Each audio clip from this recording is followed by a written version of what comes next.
এসো 2-4 টিট কমিয়ে দি। হ্যাঁ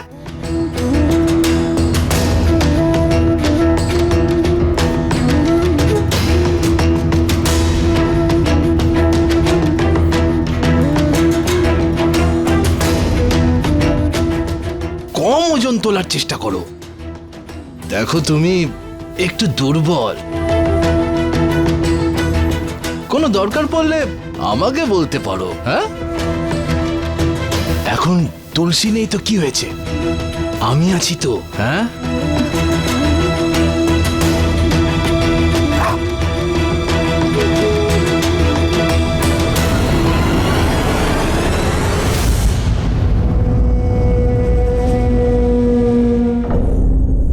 ধর্মাবতার সেই দিনও অন্ধকার আর একা থাকার সুযোগ নিয়ে ও সুশীলার ওপর জোর করতে থাকে এবং তাকে ধর্ষণও করে। আমি সত্যি বলছি জজ সাহেব, আমি কিচ্ছু করিনি জজ সাহেব, আমাকে বাঁচান জজ সাহেব, আমাকে বাঁচান।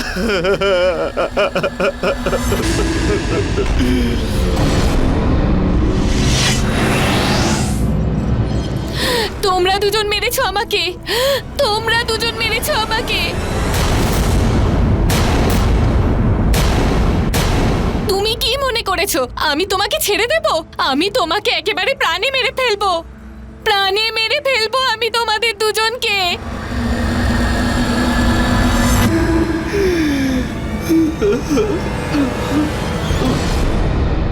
আদালতে চলতে থাকা এই মামলায় কাঠগোড়ায় দাঁড়ানো এই মানুষটার আওয়াজ, তার আচরণ হঠাৎ বদলে যায়।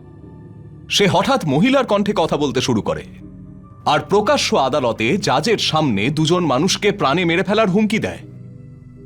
এই মানুষটা কে, আর সে এরকম অদ্ভুত আচরণ কেন করছিল, আর সে এমন কোন অপরাধ করেছিল যার জন্য তাকে কাঠগোড়ায় তোলা হয়েছিল? এই মানুষটা কি নিজেকে বাঁচানোর জন্য কোনো নাটক করছিল, নাকি ব্যাপারটা অন্য কিছু? নমস্কার, আমি গিরিশ জৈন। ক্রাইম অ্যালার্টের এই এপিসোডে আপনাদের স্বাগত জানাই। চলুন দেখি বিহারের সাসারামে হওয়া এই ভয়ঙ্কর অপরাধের ঘটনা।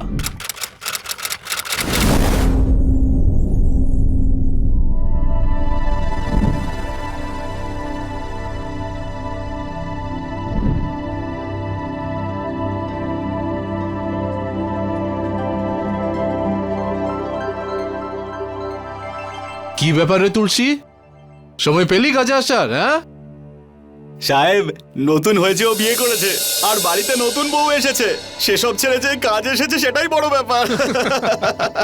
চলো, ভালো হয়েছে বিয়ে হয়েছে, এবার তোমরা সবাই কাজে মন দাও, ঠিক আছে? তোমরা বেশি বকবক করো না, ঠিক আছে? কাজে মন দাও, তাড়াতাড়ি হাত চালাও। শুনলাম বৌদি নাকি হিরোইনের মতন দেখতে। তোরা না সবসময় আমার পেছনেই পড়ে থাকিস। কি ভাই তুলসী, এতদিন হয়ে গেল বিয়ে হয়েছে, খাওয়াবি কবে আমাদের? ও আবার কি দেবে পার্টি, নিজেই যখন মদ খাওয়া ছেড়ে দিয়েছে। আমার পেছনে লাগছিস? হ্যাঁ, একবার নিজের বিয়েটা হতে দে, তারপর দেখ তোর ধুতি কিভাবে খুলতে হয়। দেখবো তখন কিভাবে তুমি করো, আজকাল তো তুমি নিজেকেই সামলাতে পারছো না। জানো মা, আজকে সারাদিন তুলসী লজ্জা পেয়েই কাটিয়ে দিল, আজ বৌদির কথা ভেবে ও কাজই করতে পারেনি। এই সব কিছু তোর জন্য হয়েছে। এটা তো ভালো হয়েছে যে বৌমা ভালো পাওয়া গেছে, নয়তো আমার কথা তো শুনতোই না।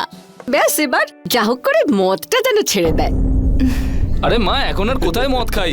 আরে 15 দিন ধরে তো খাচ্ছিই না। তাহলে আবার কেন তুমি মদ খাবে? এখন তাহলে ছেড়ে দাও, আমাকে দেখেও কিছু শেখো এবার। এবার আমার কথা শোনো, তুমিও বিয়ে করে নাও, রোজ এরকম খাবার পাবে। আরে মা, প্রথমে তো আমি বিয়ে করার জন্য ভেবেছিলাম, এখন তো প্ল্যান ক্যান্সেল। কেন ক্যান্সেল রে? আরে বাবা শোনো না, এত ভালো একজন মা পেয়েছি, আর তুমি হলে ভাইয়ের মতন বন্ধু, আর এত সুস্বাদু খাবার তৈরি করে আমার সুন্দরী বৌদিটা, তাহলে আমি আর টাকা কেন খরচ করব?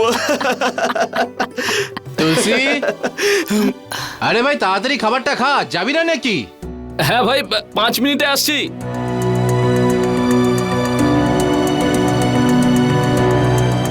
আরে তাড়াতাড়ি ঢালো। এত তাড়াতাড়ি করছো কেন? আরে দুজন এসছে দেখলে না, ওদেরকে বিয়ের পার্টি দিতে হবে। দাঁড়াও, গামছা দিচ্ছি। কিন্তু তুমি তো বলেছিলে আর কোনোদিনও মদ খাবে না। আরে আমি কোথায় খাচ্ছি, কিন্তু বন্ধুদেরকে তো পার্টি দিতেই হবে। তুমি অপেক্ষা করো, আমি তাড়াতাড়ি চলে আসবো। দেখ ভাই তুলসী, শুধরে যা তুই, কিন্তু ভাই এতটাও শুধরে যাস না। ভাই তুইও এক দুটো খেয়েই নে। না ভাই, আমরা দুজনে ছেড়ে দিয়েছি, তোরা খা। তুই ছেড়ে দিসনি, ভয় পাস, তুই ভয় পাস নিজের বউকে। এই আমাকে দেখ, আমি বাঘের বাচ্চার মতো খাচ্ছি। চিতার মতো বাড়ি যাবে ও।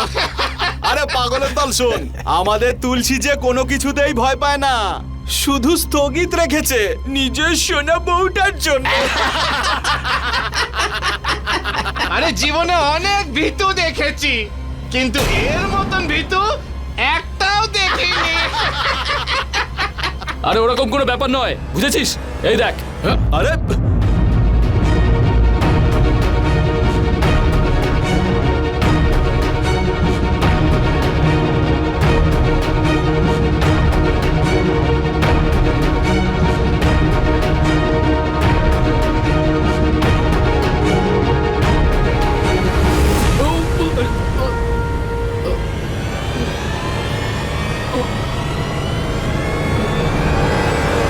তুলসী, এই তুলসী, তুলসী, এই তুলসী, কি হলো রে? তুলসী, মা, ও মা, বৌদি, ও বৌদি, কি হয়েছে সুন্দর দাদা? ও বৌদি, ও মা, তুলসী অনেক বেশি মদ খেয়ে ফেলেছে।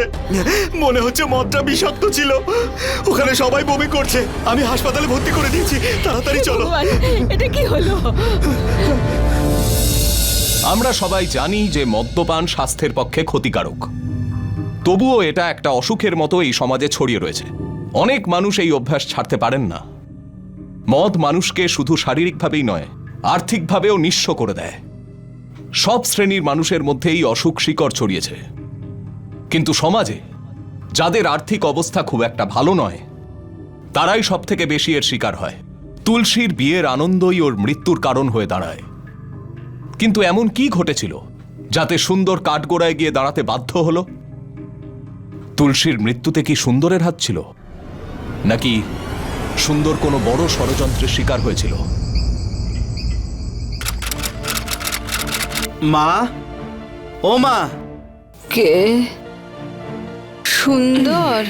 হ্যাঁ মা, মা, এই যে আটা আর কিছু সবজি নিয়ে এসেছে।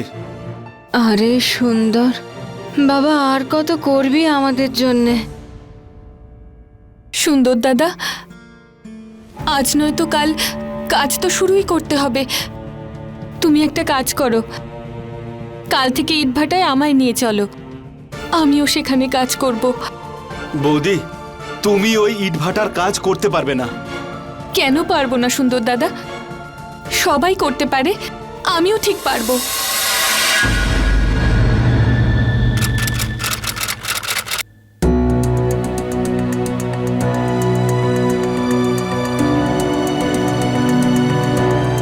সাহেব প্রণাম। কি ব্যাপার রে সুন্দর, আজ এত তাড়াতাড়ি চলে এলি কাজে?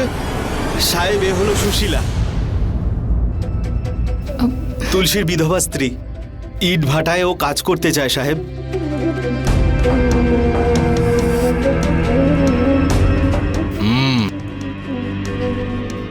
দেখো সুশীলা, তুলসীর ব্যাপারে জেনে খুব খারাপ লেগেছিল। খুব ভালো লোক ছিল, আর আমারও তোমাকে কাজ দিতে কোনো অসুবিধা নেই, কিন্তু ব্যাপারটা হলো যে এটা খুব পরিশ্রমের কাজ। তুমি এক কাজ করো, তুমি বরং আমার বাড়িতে কাজ করতে পারো। হ্যাঁ না সাহেব, আমি এখানেই কাজ করতে পারবো। আর পরিশ্রমের কি আছে, কাজ করতে করতে শিখে যাব। আপনি শুধু আমাকে এখানে কাজ দিয়ে দিন। ঠিক আছে তাহলে, সুন্দর নিয়ে যায় কে আর কাজ বুঝিয়ে দে। ঠিক আছে সাহেব, চলো বৌদি।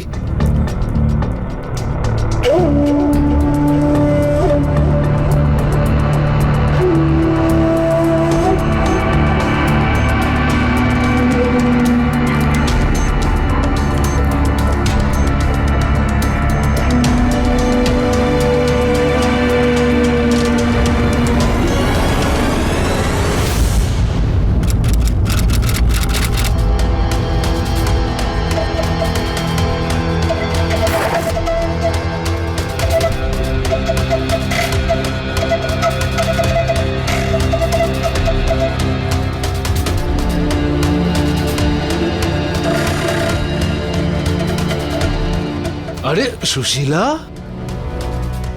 এটা তুমি তুলতে পারবে না? হ্যাঁ,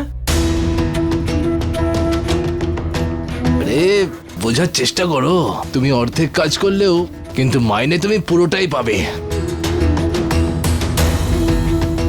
এসো 2-4 ইট কমিয়ে দি। হ্যাঁ,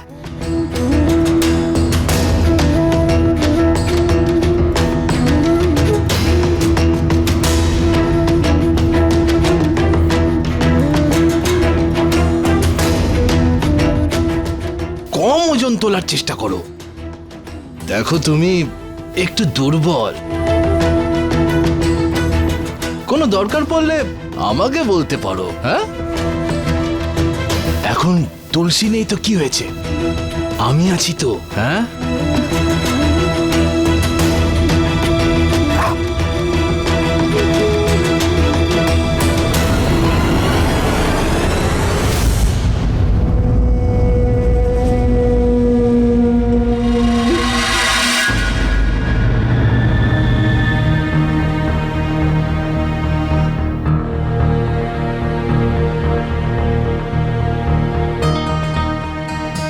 কি সীতারাম, ম্যানেজারই ছেড়ে মজুরির কাজ করছিস? আরে আরে না না সাহেব, আসলে হয়েছে কি তুলতে পারছিল না, তাই একটু সাহায্য করে দিলাম ব্যাস। একে কি নতুন রেখেছো? আরে সাহেব, আমাদের ওই তুলসী ছিল না, ওরই বিধবা বেচারি। ওজনটা খুব বেশি না বৌদি? হ্যাঁ, আমি তো ওঠাতেই পারছিলাম না, ম্যানেজার সাহেব সাহায্য করলো, তারপরে ওঠাতে পারলাম। সেটা ঠিক আছে বৌদি, কিন্তু এই সাহেবদের সাহায্য নেওয়ার একদম দরকার নেই। আরে তোমার যদি কোনো অসুবিধা থাকে আমাকে বলতে পারো, আরও তো এখানে অনেকেই রয়েছে। জানো বৌদি, এই সব লোকেদের সাহায্য অনেক সময় বিপদ ডেকে আনতে পারে। সুন্দর দাদা, তুমি একটু বেশি বেশিই চিন্তা করছো। কিচ্ছু হবে না, যদি কিছু হয়েও যায় তুমি তো আমার সাথে আছো। সে আবার বলতে বৌদি।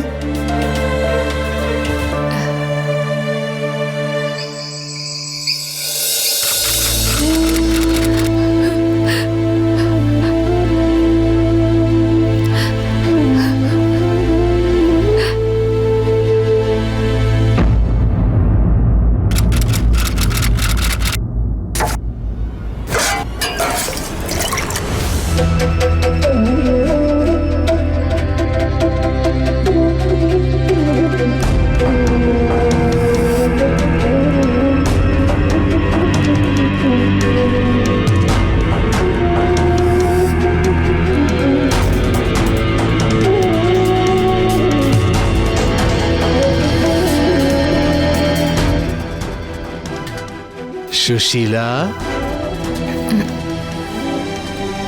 আরে একটু আমাকেও তো জল খাওয়াও। হ্যাঁ হ্যাঁ সাহেব।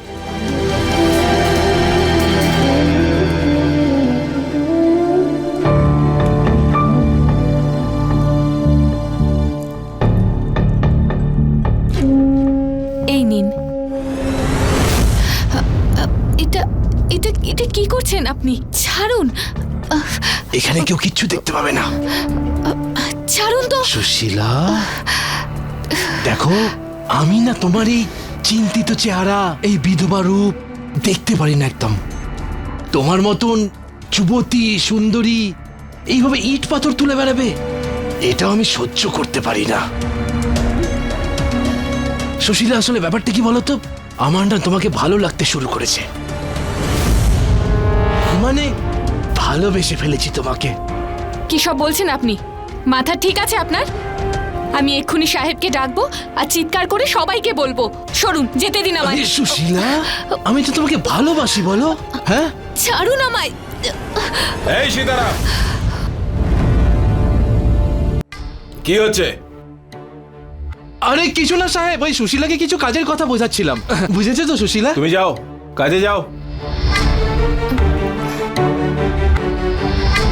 এই এদিকে আয়। কি করছিলি? কিছু না সাহেব, ওই কাজের কথা একটু। সুশীলা নিজের কাজ জানে, তুই তোর কাজটা মন দিয়ে কর, বোঝা গেল? মেয়ে দেখলেই জিভে জল এসে যায়, তাই না? যা এবার কাজ কর।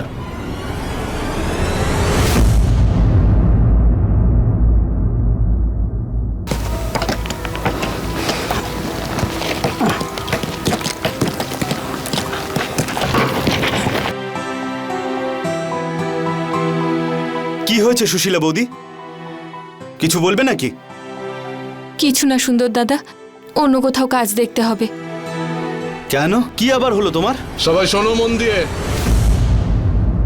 আজ অর্ধেক দিনের শিফট করে দিয়েছি আর অর্ধেক রাতের শিফট থাকবে, আর 2 দিন রাতেরই শিফট থাকবে, কেননা অর্ধেক মাল রাত্রেবেলায় আসবে, আর যারা রাত্রেবেলায় কাজ করবে তাদের আলাদা করে আরো 200 টাকা দেওয়া হবে। ঠিক আছে তো? কারো কোনো সমস্যা নেই তো? না সাহেব। তাহলে চলো সবাই, যাও, রাত্রিবেলায় 9টার সময় চলে আসবে আর 2টার সময় চলে যাবে, ঠিক আছে?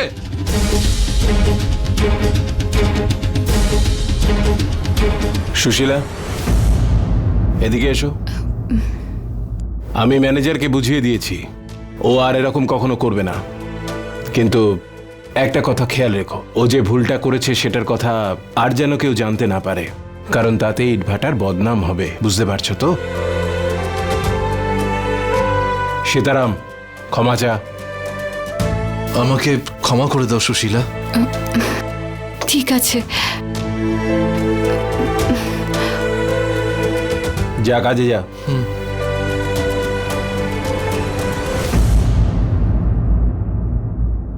বৌদি, সাহেব আলাদা করে তোমাকে কি বলল? এমনি বলছিলেন যদি কোনো সমস্যা হয় জানিও, আর মায়ের কথা জিজ্ঞেস করছিলেন রাতে তুমি আসবে তো ইটভাটায়? আমি তো যাব বৌদি, কিন্তু তুমি এটা বলো, রাতে তুমি কাজ করতে পারবে তো? আমি এটাই বলছি, তোমাকে রাতে যেতে হবে না। না দাদা, এমনিতেও রাতে আমার ঘুম হয় না। 200 টাকা বেশি পাবো, একটু বেশি টাকা রোজগার করলে ক্ষতিটা কি? আমিও চলে আসবো। ঠিক আছে বৌদি।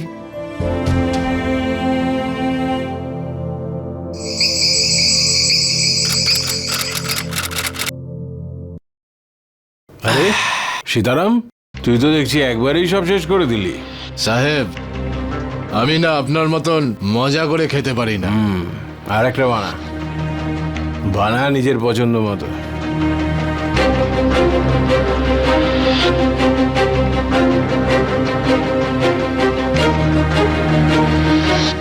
জল না মিশে খাওয়ার মজাটাই আলাদা সাহেব।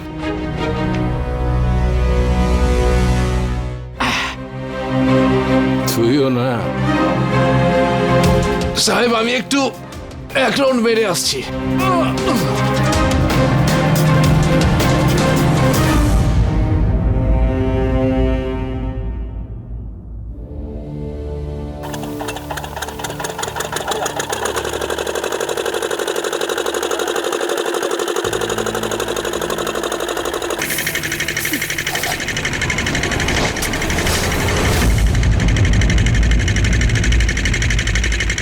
সুশীলা, সুন্দরকে এখানে কাজ করতে দাও, আর তুমি পিছনে গিয়ে ওই গর্তের মধ্যে মাটি পড়ে আছে, ওটাকে বের করে ফেলে দাও, যাও। ঠিক আছে। আর সুন্দর বাবু, কি খবর তোর? ভগবানের আশীর্বাদে ভালো তাহলে আছি। আমাকেও একটা বিড়ি দে খায়। হ্যাঁ, এই তো দিচ্ছি এক্ষুনি।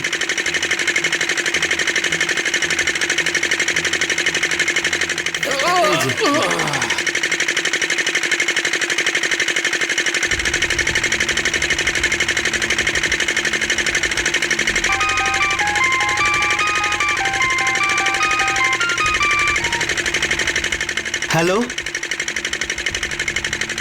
কেন, কি হয়েছে? আচ্ছা আচ্ছা, চিন্তা করো না, আমি এক্ষুনি আসছি। ঠিক আছে। কি হলো নাকি? সাহেব, একটা বড় সমস্যায় পড়ে গেছি আমি। সাহেব, হঠাৎই বাবার শরীরটা খারাপ হয়ে পড়েছে, আমায় গ্রামে যেতে হবে। এখনই যাবি নাকি? হ্যাঁ সাহেব। ট্রেন আছে কোনো? সাহেব, এখন 12:30 বাজে, 2:30টার সময় একটা ট্রেন আছে, ধরতে পারলে পৌঁছে যাবো সাহেব। যা, বেরো, যা। ধন্যবাদ সাহেব। ও বৌদি, আমার বাবার শরীরটা খুব খারাপ হয়ে পড়েছে, আমাকে এক্ষুনি গ্রামে যেতে হবে। ঠিক আছে দাদা। নিজের খেয়াল রেখো বৌদি।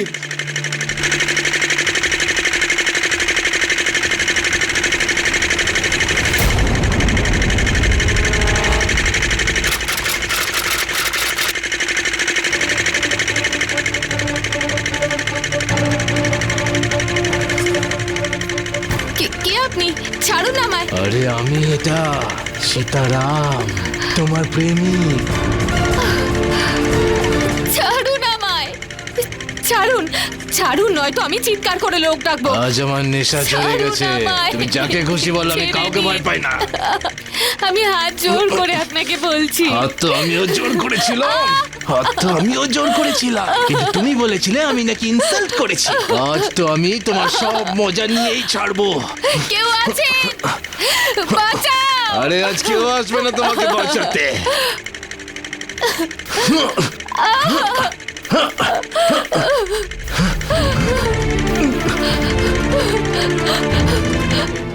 সাহেব সাহেব, ওই ম্যানেজার আমার সাথে জবরদস্তি করার চেষ্টা করছে। আমি বললাম সাহেবকে বলে দেব, বলছে যে বলে দাও কি, আমি কাউকে ভয় পাই না। সাহেব কি হয়েছে, আপনি একটু সুশীলা? দেখুন, কি হয়েছে বলো? ম্যানেজারকে বলুন, নয়তো কাজ ছেড়ে দেব। আরে কোথায় গেলি ম্যানেজার? হ্যাঁ, কি করেছিস এর সঙ্গে? ওই যে হ্যাঁ হ্যাঁ, কিচ্ছু হবে না, আমি আছি তো। আরে এত গরম হয়ে গেছো কেন তুমি? সাহেব সাহেব, আপনি কি করছেন এটা? আপনি কি করছেন? সাহেব, আপনি কি করছেন? ছেড়ে দিন আমায়।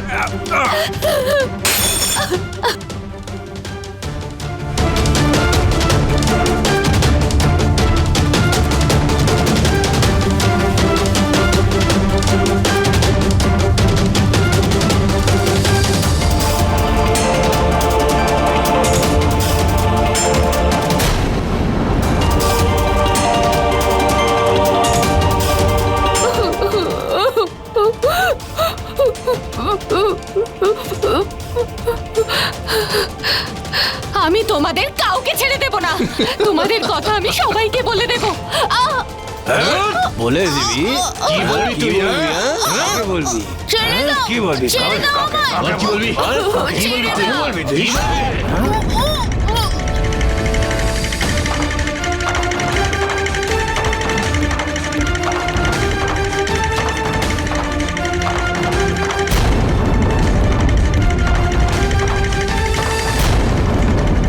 সাহেব, কেউ যদি গর্ত করে দেখে নেয় তাহলে? ছোটবেলায় ঘাস খেয়েছিলি নাকি তুই?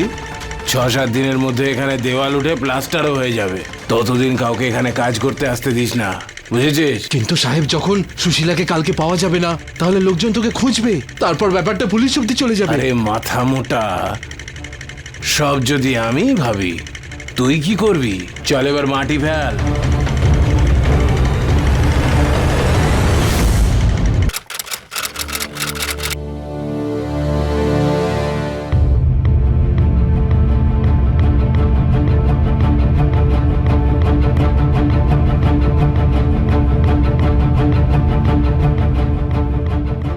এই সুন্দর কোথায় চলে গেল? আরে দাদা, আমার বৌমা সুশীলাকে দেখেছো?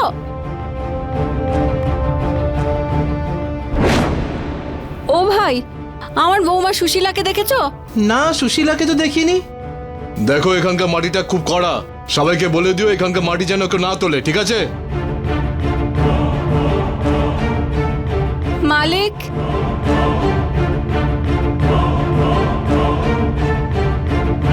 মালিক, আমার বৌমা সুশীলা বাড়িতে পৌঁছোয়নি। কাল রাতে ইটভাটাতে কাজ করতে এসেছিল। দেখুন, এখান থেকে কাজ করতে সবাই নিজে বাড়ি চলে যায়। আপনার বৌমা কোথায় গেল আমরা কি করে জানবো? সুন্দরের বাড়িতেও তালা দেওয়া। আচ্ছা, আপনার বৌমা সুন্দরের সঙ্গে পালিয়ে যায়নি তো? না না মালিক, আমার বউ এরকম না। ও তো সুন্দরকে দাদা বলে। এই যে মাসিমা, আপনি খুব সরল। হ্যাঁ, এই পুরো ইটভাটায় সবাই আপনার বৌমা আর সুন্দরকে নিয়েই আলোচনা করে।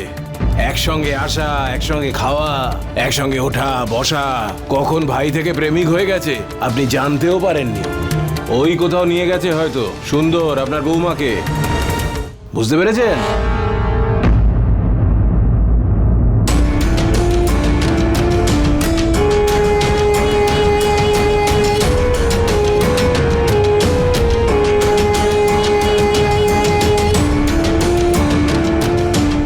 সাহেব, লাশটা এখান থেকে সরিয়ে দেবো?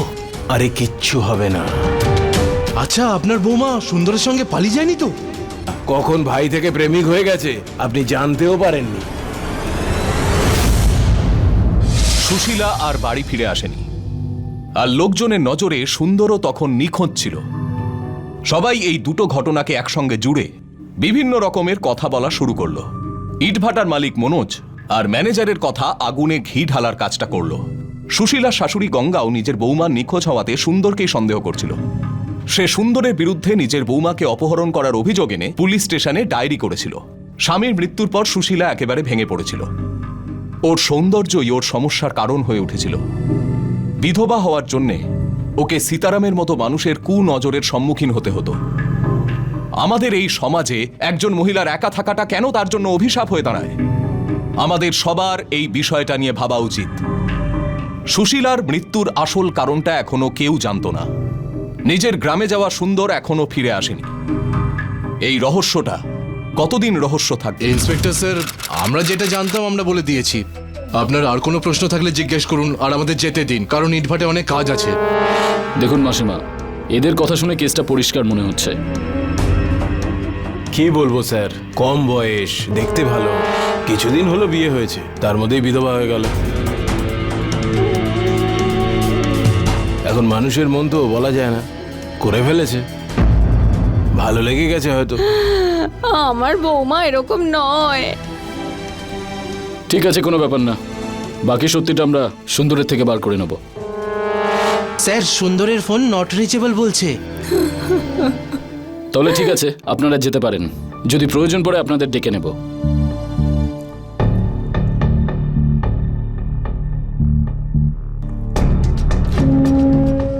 সাহেব, সুন্দর তো গেল, তাও অনেক দিনের জন্য। আরে তুই কি ভেবেছিলি এত সহজেই ফেসে যাবো আমরা?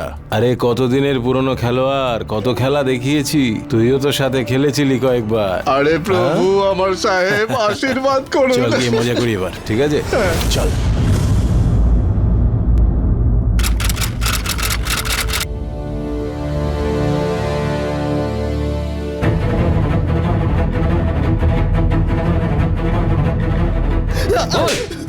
বল, সুন্দরের স্ত্রী কোথায়? বল, কোথায় আছে? বল বল। আমি যাওয়ার সময় সুশীলা বৌদিকে বলে গিয়েছিলাম যে আমার বাবা অসুস্থ, আমি ওখানে যাচ্ছি। এই বলে কেন দিচ্ছিস না? কোথায় নিয়ে গেছিস আমার বৌমাকে? আমি সুশীলা বৌদিকে কোথাও নিয়ে যাইনি সাহেব। স্যার, স্যার, ওর গ্রামে খোঁজ নিয়েছি, কোনো মেয়েকে দেখা যায়নি ওর সঙ্গে। আর ওর বাবা সত্যি করে অসুস্থ ছিল। আমাকে বিশ্বাস করো মা, আমি বৌদিকে কোথাও নিয়ে যাইনি মা। তোমার দিব্যিকে বলছি মা, তোমার দিব্যিকে।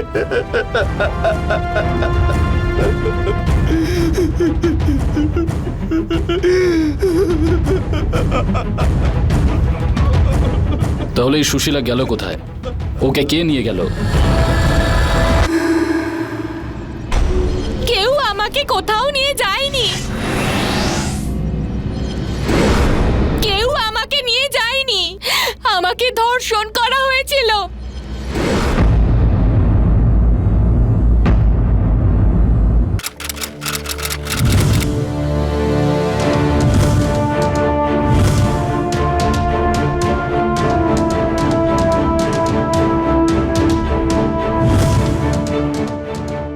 আরে ইন্সপেক্টর স্যার, এ সুন্দর ওপর চালাক আর খুব নাটুকে ছেলে। ও এখানেও ভূত প্রেতের নানা রকম অদ্ভুত অদ্ভুত আওয়াজ বের করে আমাদের অনেক সময় আনন্দ দিত। আমার তো মনে হচ্ছে ইন্সপেক্টর স্যার, ও আপনাকেও বোকা বানাচ্ছে। আপনি গর্ত খোঁড়া ছেড়ে ওকে মারুন ধরে। ও পাক্কা সুশীলা কিনে ওখানেই গেছিল। তোমরা নিজেদের কাজ করো।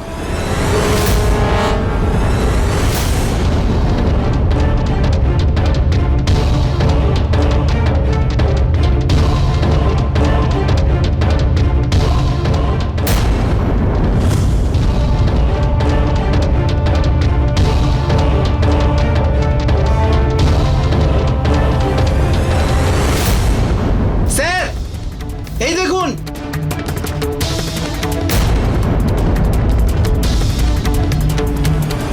সুশীলা! ইনি কি সুশীলা? হ্যাঁ সাহেব, সুশীলা সেদিন এই শাড়িটাই পরেছিল। এটা সুশীলাই। সাহেব, বলেছিলাম না লাশটা এখান থেকে সরিয়ে দিই। তুই নিজের মুখটা বন্ধ রাখবি। তোমরা দুজন এদিকে এসো।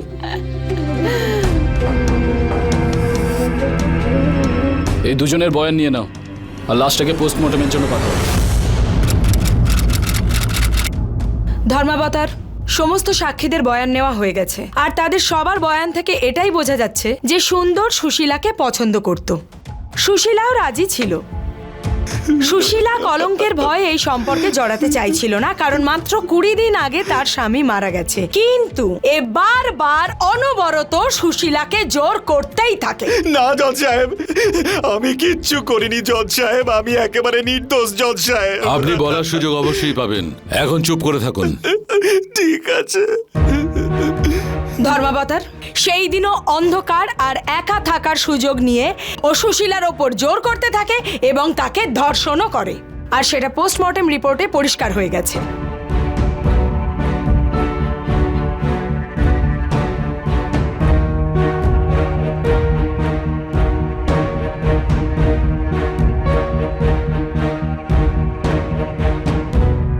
ধর্মাবতার এই জোর জবরদস্তির ফলে সুশীলা পড়ে যায়। জেনারেটরের বিকট শব্দের কারণে সুশীলার চিৎকার, সুশীলার ডাক কেউ শুনতে পায় না, আর সেইটারই সুযোগ নেয় এ। ওই গর্তের মধ্যেই ওই লাশটাকে পুঁতে দিয়ে এ ওখান থেকে পালিয়ে যায়। এটা সত্যি নয় ইওর অনার।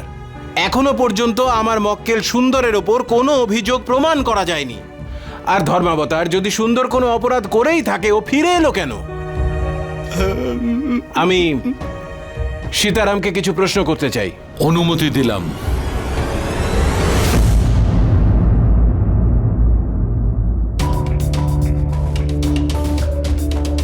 সুন্দর আপনাদের ইটভাটায় কাজ করতো? হ্যাঁ। ওনার বক্তব্য হলো যে হঠাৎ করে সেদিন ওনার বাবা অসুস্থ হয়ে পড়ার কারণে উনি আপনার কাছ থেকে ছুটি নিয়েই গ্রামে গেছিলেন। হ্যাঁ। তাহলে আপনি এটা কেন বলেছিলেন যে সুশীলা সুন্দরের সঙ্গে পালিয়ে গেছে? উকিলবাবু, সুন্দর আর সুশীলা দুজনে একসঙ্গেই কাজে আসতো। এখন সেদিন যখন সুশীলা কাজে আসেনি, ওর শাশুড়ি ওকে খুঁজতে খুঁজতে ইটভাটায় চলে এলো। তখন সবার এটাই মনে হলো যে হয়তো সুশীলা সুন্দরের সঙ্গে পালিয়ে গেছে। না না জজ সাহেব, ও একেবারে মিথ্যে বলছে জজ সাহেব। আমি সুশীলা বৌদির সাথে কিচ্ছু করিনি জজ সাহেব, আমি কোথাও পালিয়ে যাইনি। আমি তো জজ সাহেব ম্যানেজার বাবুকে বলেই গিয়েছিলাম জজ সাহেব, যদি আমি পালিয়ে যেতাম তাহলে এখানে ফিরে কি করে এলাম জজ সাহেব, বলুন তো। আমাকে বাঁচান জজ সাহেব, আমাকে বাঁচান। I object your honour. Objection sustained. Thank you my lord. ধর্মাবতার সুন্দর ওখানে ফিরে যায় এই কারণে যাতে ওকে কেউ সন্দেহ না করে, আর আমার মক্কেল সীতারাম আর মনোজ এই কেসে ফেঁসে যায়। কিন্তু কোনো না কোনো ভাবে সুন্দরের হয়তো এটা মনে হয়েছিল যে ও আইনের জালে জড়িয়ে পড়বে, আর যেই মাত্র ও পুলিশি হেফাজতে আসে, ও আদালতের মধ্যে ভূত প্রেতে ড্রামা করা শুরু করে দেয়। Your honour, he is a serious criminal, আর আমি কোর্টের কাছে এই আবেদন করছি যে এই অপরাধীকে কঠোরতম শাস্তি দেওয়া হোক। ইওর অনার, আর আমার এই মক্কেল, যার এই কেসের সাথে কোনো সম্পর্ক নেই, আমি কোর্টের কাছে এই আবেদন করছি যে এনাকে সসম্মানে মুক্তি দেওয়া হোক। Thank you my lord. তোমার সপক্ষে কিছু বলার আছে? হ্যাঁ জজ সাহেব, এটাই যে আমি কিচ্ছু করিনি জজ সাহেব। আমি তো সবাইকে বলে গিয়েছিলাম জজ সাহেব যে আমার বাবার শরীর খারাপ জজ সাহেব, আমাকে বাঁচান জজ সাহেব, আমাকে বাঁচান। কোনো প্রমাণ আছে তোমার কাছে? জজ সাহেব, কোনো প্রমাণ নেই জজ সাহেব, কিন্তু আমি কিছুই করিনি জজ সাহেব, কিছুই করিনি,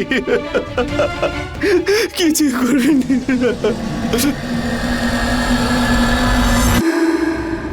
তোমরা দুজনেই মেরেছো, তোমরা দুজনেই মেরেছো আমায়। তোমরা কি মনে করেছো আমি তোমাদের ছেড়ে দেব? আমি তোমাদেরকে প্রাণে মেরে ফেলবো, বুঝেছো? আমি তোমাদের প্রাণে মেরে ফেলবো। Your honour, this is contempt of court. এই লোকটা কোর্টে আবার নাটক শুরু করলো। চুপ! নাটক তো তুই করছিস ওদেরকে বাঁচানোর জন্য, কিন্তু আমি ওদেরকে ছাড়বো না। এই দুজনে মিলে আমাকে ধর্ষণ করেছে আর আমাকে প্রাণে মেরে দিয়েছে, তাই ওদের দুজনকে আমি প্রাণে মেরে দেব, প্রাণে মেরে দেব। তুমি কে? আমি এখনো বেঁচে আছি।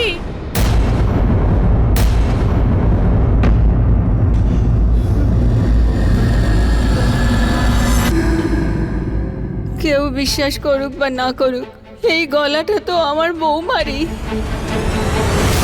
আপনারা চিন্তা করবেন না, তাছাড়া কোর্ট এই সমস্ত ভূত প্রেতের ড্রামা মানবে না। সমস্ত সাক্ষী ওর বিরুদ্ধে, আজ না হলে পরে শুনানিতে ও শাস্তি পেয়ে যাবে। কিন্তু উকিল ম্যাডাম, সুশীলার আত্মা তো নিজে থেকে এসেই সবকিছু বলে দিচ্ছে। আরে ম্যানেজার বাবু, আপনি তো এমন ভাবে ভয় পাচ্ছেন যেন আপনিই মেরেছেন। আরে ও এই সমস্ত ড্রামা করছে যাতে শাস্তি না পায়। ভুল যখন ও করেছে তখন শাস্তিটা ওই পাবে। আপনি চিন্তা করবেন না আর এত ভাববেন না, নিশ্চিন্তে যান আর কাল সকালে অফিসে দেখা করুন। সাহেব, আমার তো খুব ভয় করছে। আমার তো মনে হচ্ছে ওটা সত্যি করে সুশীলারই আত্মা। সাহেব, আমার তো মনে হচ্ছে যে আমি কোর্টে গিয়ে সবকিছু সত্যি সত্যি বলে দিই যে আমরাই সুশীলাকে। চুপ, একদম চুপ। জেলে গেছিস কখনো? হ্যাঁ, নরকের থেকেও খারাপ জায়গা। বলে দেবো, বলে দেবো।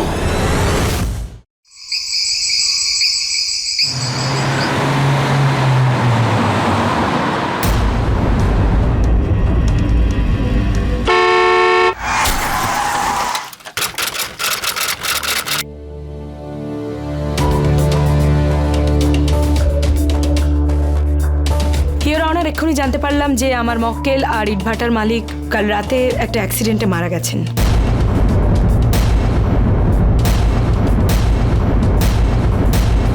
হিয়ার অনার, যেমনটা আমরা সবাই জানি যে এই কেসটা জলের মতো পরিষ্কার।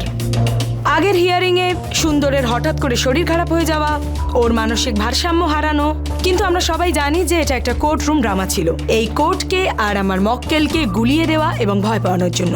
ইয়োর অনার, আমরা সবাই জানি যে কোর্ট এই সমস্ত আনন্যাচারাল ব্যাপার বিলিভ করে না, আর সেই জন্য আমি কোর্টের কাছে আবেদন করছি যে এই সমস্ত ফালতু ব্যাপারের দিকে নজর না দিয়ে, সময় নষ্ট না করে এই কেসের যত শীঘ্র সম্ভব সিদ্ধান্ত শোনাক। Thank you my lord. সুন্দর, তোমার কিছু বলার আছে? এই সব কিছুই তো এদের সাজানো জজ সাহেব। আমাকে অকারণে ফাঁসানো হচ্ছে। আর জজ সাহেব জানেন, এই ম্যানেজারের কুনজর অনেক দিন ধরেই বৌদির উপরে ছিল। I object my lord. এই অপরাধীর অপরাধ প্রমাণ হয়ে গেছে। I object your honour. সম্ভবত ম্যাডাম এটা ভুলে যাচ্ছেন যে এখনো পর্যন্ত এই আদালতে এমন কোনো প্রমাণ বা সাক্ষী পেশ করা হয়নি যাতে আমার মক্কেলকে অপরাধী বলা যেতে পারে। Objection sustained.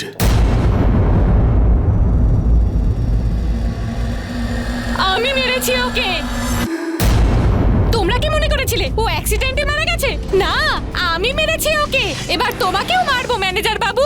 আমি বলেছিলাম না তোমাকে আমি ছাড়বো না। এবার তোমাকে মারবো ম্যানেজার বাবু, এবার তোমাকে মারবো। ম্যানেজার বাবু, তোমাকে কিছু ছাড়বো না। আমাকে ছেড়ে দাও, আমাকে ক্ষমা করে দাও। এমন ভাবে আমি তোমাদের কাছে হাত জোড় করেছিলাম, কিন্তু তোমরা আমাকে সম্মান দাওনি আর আমাকে মেরে ফেলেছো। ছাড়বো না তোমাকে, ছাড়বো না আমি তোমাকে। জজ সাহেব, আমাকে বাঁচিয়ে দিন, আমি মরতে চাই না। জজ সাহেব, আমি সব সত্যি কথা বলে দিচ্ছি।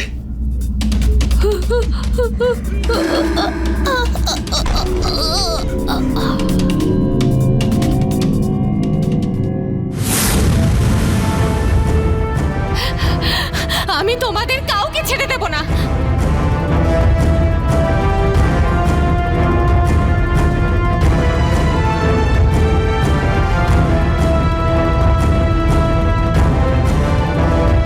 জজ সাহেব, আমাকে রক্ষা করুন, না হলে এই সুশীলা আমাকে মেরে ফেলবে। আমি মরতে চাই না জজ সাহেব। দুপক্ষের প্রমাণ এবং সাক্ষীর বয়ান অনুযায়ী আদালত পুলিশকে সুন্দরের মেডিকেল পরীক্ষা করার নির্দেশ দিচ্ছে। আর শিয়ারামের অপরাধ স্বীকার করার পর আদালত পুলিশকে এই কেসটাকে পুনরায় তদন্ত করার নির্দেশ দিচ্ছে। আর তদন্ত শেষ হবার পরেই আদালত এই মামলার রায় ঘোষণা করবে। গাড়িতে তোলো ওকে। সুশীলা, স্যার, সুশীলা আমার কাছে আসবে না। দেখো, আমি সব দোষ স্বীকার করে নিয়েছি, আমাকে মারবে না। সুশীলা, সুশীলা, আমাকে মেরো না, আমাকে ক্ষমা করে দাও। সুশীলা, সুশীলা, আমাকে ক্ষমা করে দাও, আমাকে ক্ষমা করে দাও। সুশীলা, গলা থেকে সুশীলা, আমাকে মেরো না। সুশীলা, সুশীলা, সুশীলা, কি হয়েছে? সুশীলা, সুশীলা।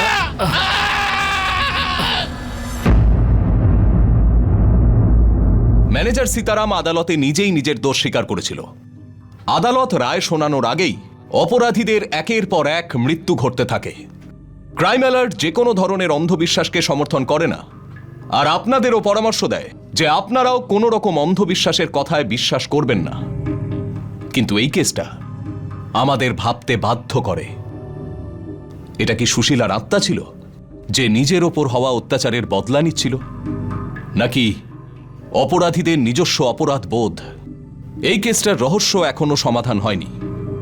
আর এর থেকে অনেকগুলো প্রশ্ন উঠে এসেছে। এর সঙ্গেই আমি গিরিশ সেন আজ বিদায় নিচ্ছি। পরের সপ্তাহে আবার দেখা হবে অন্যায়কে উপযুক্ত জবাব দেওয়ার একটা সত্যি ঘটনা নিয়ে। ততক্ষণ অ্যালার্ট থাকুন আর দেখতে থাকুন ক্রাইম অ্যালার্ট।